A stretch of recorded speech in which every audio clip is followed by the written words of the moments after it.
Assalamualaikum warahmatullahi wabarakatuh. Perkenalkan, nama saya Hana Pratiwi dan rekan saya Alfi Zainul Hasanah.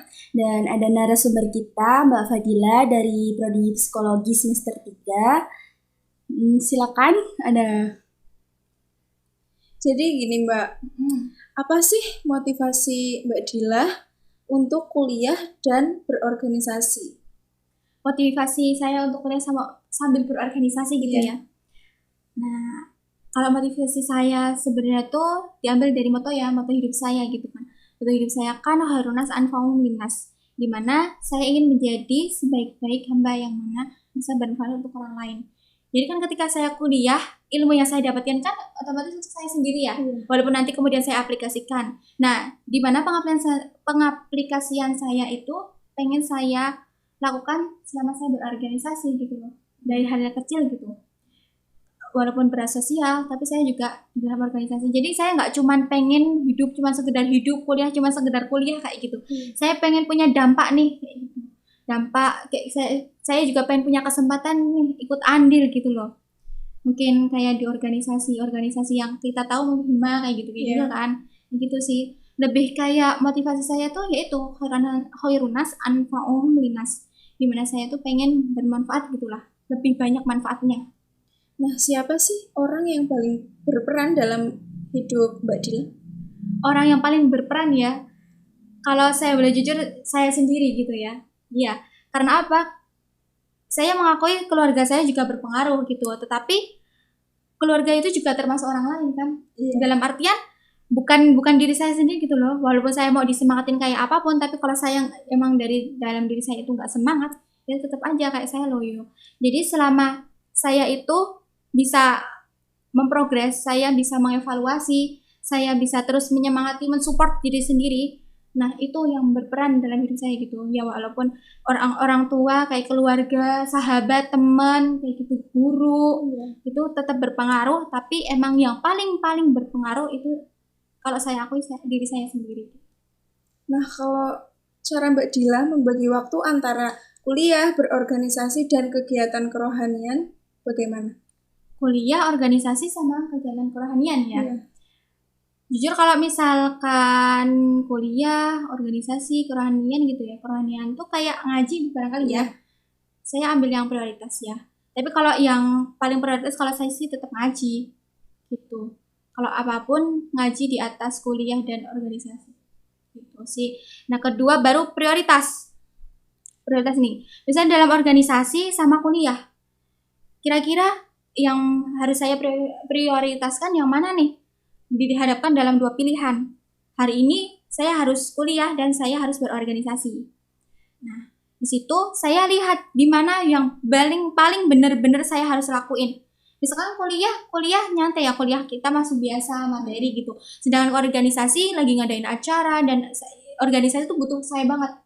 Maka saya nggak mau tetap harus prioritasnya organisasi kan. Karena saya udah masuk situ gitu loh. Saya harus ikut andil, saya harus amanah dalam menjalaninya. Gitu. Walaupun nanti kuliah saya barangkali saya bolos atau saya izin gitu kan, saya udah harus itu bertanggung jawab gitu kan. Nah, kecuali kalau misalkan pas kuliah saya UAS. Tetap saya ambil yang prioritas, UAS gitu loh. Ya kan karena tujuan saya kuliah tetap mencari ilmu toh gitu. Masa saya mau ninggalin UAS buat organisasi, ya tetap saya berorganisasi tapi setelah UAS gitu. Kalau dihadapkan dua pilihan gitu ya, gitu sih. Kalau boleh tahu, gimana sih cara Mbak Dila menerapkan apa yang telah Mbak Dila dapat di kuliah di dalam kehidupan sehari-hari? Kalau saya pribadi ya menerapkan apa yang selama ini saya dapat gitu, nggak cuma di kuliah aja nih. Selama saya dari SD, SMP, SMA, saya terapkan itu pertama melalui diri sendiri, melalui diri saya sendiri dengan evaluasi gitu loh, evaluasi saya kemarin ngelakuin apa, terus saya hari ini dapat apa, saya evaluasi buat hari esoknya kayak gitu. Kemudian saya mulai dari diri saya, kemudian saya kembangkan ke orang lain. Gitu. Mengajak ya, lebih kayak mengajak gitu, mengajak. Saya nggak mau nih saya baik ya cuman buat saya pribadi, saya pengen ngajak orang lain juga, saya pengen mensupport orang-orang lain juga gitu. Saya nggak mau cuman saya tuh semangat pribadi gitu loh, saya pengen nyemangatin orang lain juga. Karena saya tuh nggak bisa ngelihat orang lain tuh kayak saya semangat, orang lain enggak. Saya emang nggak bisa kayak gitu sih. Jadi selama ini yang saya dapatkan, saya aplikasikan ya ke dalam kehidupan sehari-hari, walaupun sekecil apapun gitu ya. Karena kan eh, sudah dijelaskan juga ya bahwa kita itu harus menyebarkan kebaikan walaupun satu ayat gitu. Jadi apapun yang saya dapatkan, saya coba aplikasikan. Misal saya hari ini dapat ilmu tentang kejiwaan gitu ya, kalau di psikologi ya kejiwaan gitu ya. Minimal saya praktekkan, bukan terus saya praktekkan terus kayak saya liatin kejiwaan orang ya, enggak gitu juga, tapi saya praktekkan buat saya pribadi gitu, gimana konsep pribadi yang sehat, gimana jiwa yang sehat. Terus saya ayo ngajak teman-teman, ayo kita bareng-bareng menjaga kejiwaan kita, kayak apa sih, kesehatan mental gitu loh, kesehatan mental kita gitu sih, lebih kayak gitu. Nah, terus organisasi apa aja nih yang diikutin Mbak Fadila selama kuliah di UMB? Organisasi ya, selama di UMP dari awal ya saya masuk gitu kan. Saya kan pernah, maksudnya SMA-nya saya mondok gitu. Nah waktu di UMP saya pengen nih tetap punya wadah yang mana tuh saya nggak cuman apa namanya sekedar wadah buat saya di situ mengembangkan yang pernah saya miliki, tapi saya punya wadah yang dimana saya bisa menggerakkan apa yang pernah saya miliki. Kayak apa sih? Menuangkan ide yang berkecamuk kayak gitulah di otak saya kayak gitu. Nah, waktu pertama kali itu saya dikenalkan sama IMM emang gitu. Nah, di IMM habis itu karena saya berada di psikologi ya, jelas saya pengen ikut andil di situ. Kemudian saya bertemu dengan kakak tingkat yang baik-baik hati. Nah, saya di situ kemudian dikenalkan dengan Hima. Saya ikut Hima, IMM Hima. Kemudian saya karena saya tuh pernah bela diri, saya pengen mengembangkan, saya ikut tapak suci.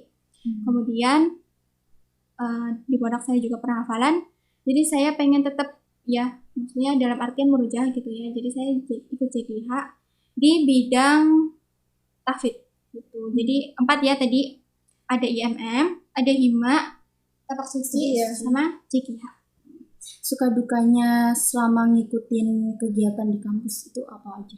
Suka duka ya? Iya. Oh, dari suka apa duka dulu nih? Duka dulu. Duka dulu ya, duka suka. Kalau duka saya selama saya ngikutin organisasi itu banyak banget sih sebenarnya ya. Kalau dipikir, kalau flashback gitu. Dari pertama saya ikut organisasi gitu, saya pernah benar-benar ngerasa sendiri, dalam artian saya tuh masuk organisasi, ya walaupun saya mahasiswa, tapi namanya anak baru, kita kenal lingkungan baru, orang-orang baru, butuh yang namanya tuh kita tuh diayo gitu loh, apa sih namanya, diajak ya, kayak diayomi. Tapi tuh ini enggak, jadi kayak bingung, kita jalan sendiri, benar-benar jalan sendiri. Dan saya sama teman saya yang waktu itu satu organisasi tuh sampai kayak putus asa, aduh keluar aja apa ya gitu. Kemudian tapi saya berpikir, kalau saya cuma stuck pengen keluar tok, itu kan nafsu sesaat. Jadi kemudian saya apa namanya bilang sama yang lebih ini ya, kayak atas gitu, yang kakak senior gitu, bilang ini saya kayak gini. Akhirnya dari beliau dijelaskan, oh gini, ternyata tuh emang miskomunikasi. Sebenarnya bukan gak ngayomi, tapi bentuk pengayomannya aja yang berbeda kayak gitu. Nah, saya pernah ngerasa diayomi kayak gitu. Terus yang kedua, banyak juga yang di organisasi miskomunikasi atau masalah percintaan yang kemudian jadi cinta segitiga, ada juga. Nah itu banyak banget. Terus apalagi ya, kayak ini loh, kalau organisasi ada yang geng-gengan tuh, komunikasi circle gitu-gitu ya, banyak banget nih yang circle, kayak ya boleh bersirkel tapi jangan nampakin lah kita tuh organisasi satu tubuh kayak gitu kan.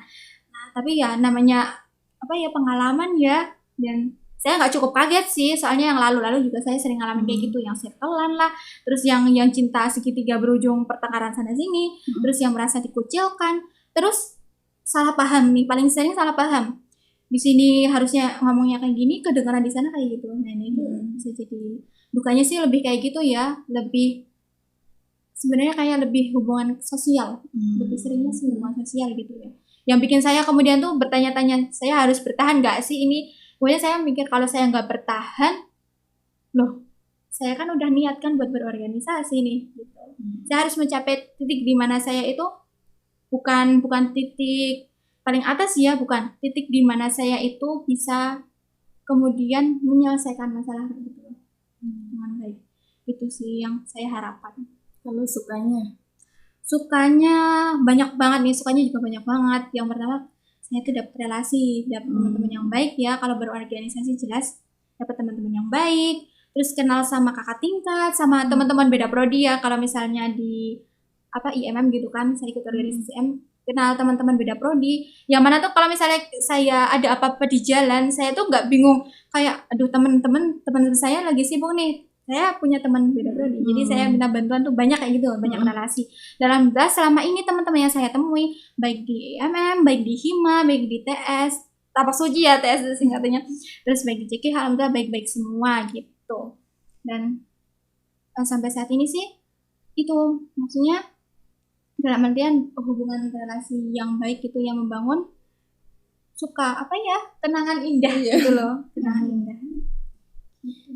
untuk ini kan pasti bakal nanti ada adik-adik kelas, ada adik tingkat lah ya yang ragu nih buat masuk organisasi, terus kayak banyak-banyak gitu kayak nanti tugas kuliah keteteran atau apa gimana. Itu motivasi gimana biar adik-adik atau teman-teman yang lain tuh bisa gitu loh ikut organisasi ini loh, bisa kok, nggak usah takut-takut masuk organisasi gitu. Kalau dari pandangan saya ya sebenarnya kadang tuh walaupun kita udah ngomong ayo kita bisa loh kita, tapi kalau orang lain udah kalau misalnya saya ngomong sama Mbak Hana ya, ayo Mbak Hana bisa nih, ayo orang ini aja bisa. Kalau dia nggak minat tetap aja nggak suka kan kayak gitu. Tapi kemudian yang bikin motivasi itu berkembang tuh ketika dia punya tujuan hidup gitu loh. Gitu. Apakah misalnya kita kuliah ya, kita ambis boleh ya, kita ambis boleh. Kita pengen IPK-nya bagus, komplot gitu. Tapi kemudian, apakah di hari esok, seminggu kemudian, sebulan kemudian, kita tetap ada dan kita bisa meraih titik komplot itu, titik sukses itu? Enggak kan? Jadi eksistensi kita selama kuliah itu harus terlihat. Kita boleh aja ambis, tapi kalau saya pribadi ya, dengan organisasi saya itu pengen, selama saya kuliah tuh ilmunya nggak sia-sia. Jadi saya dapat selama di kelas, kemudian saya aplikasikan di organisasi gitu. Jadi saya tuh mikirnya nggak yang jauh ke depan terus saya harus kayak gini komplot gitu. Terus habis itu nanti jadi sarjana, enggak sih. Kalau saya apa yang ada di depan saya lakuin gitu. Jadi ikut organisasi itu sebagai wadah untuk pengembangan diri gitu loh. Buat teman-teman ya, buat adik-adik gitu, diingat kita nggak tahu nih kapan kita bakalan nggak ada. Jadi selagi ada waktu untuk kita berkembang, selagi ada waktu kita bermanfaat, lakukan itu sebanyak-banyaknya gitu loh, tanpa batas ya. Karena jelas kita tuh nggak pernah tahu, bener-bener nggak pernah tahu. Bisa jadi besok pagi saya udah nggak ada. Tapi saya hari ini masih bisa ngobrol bareng teman-teman kayak gitu. Alam kan kayak gitu. Coba kalau misalnya saya nggak ngobrol sama teman-teman, besok pagi saya udah nggak ada.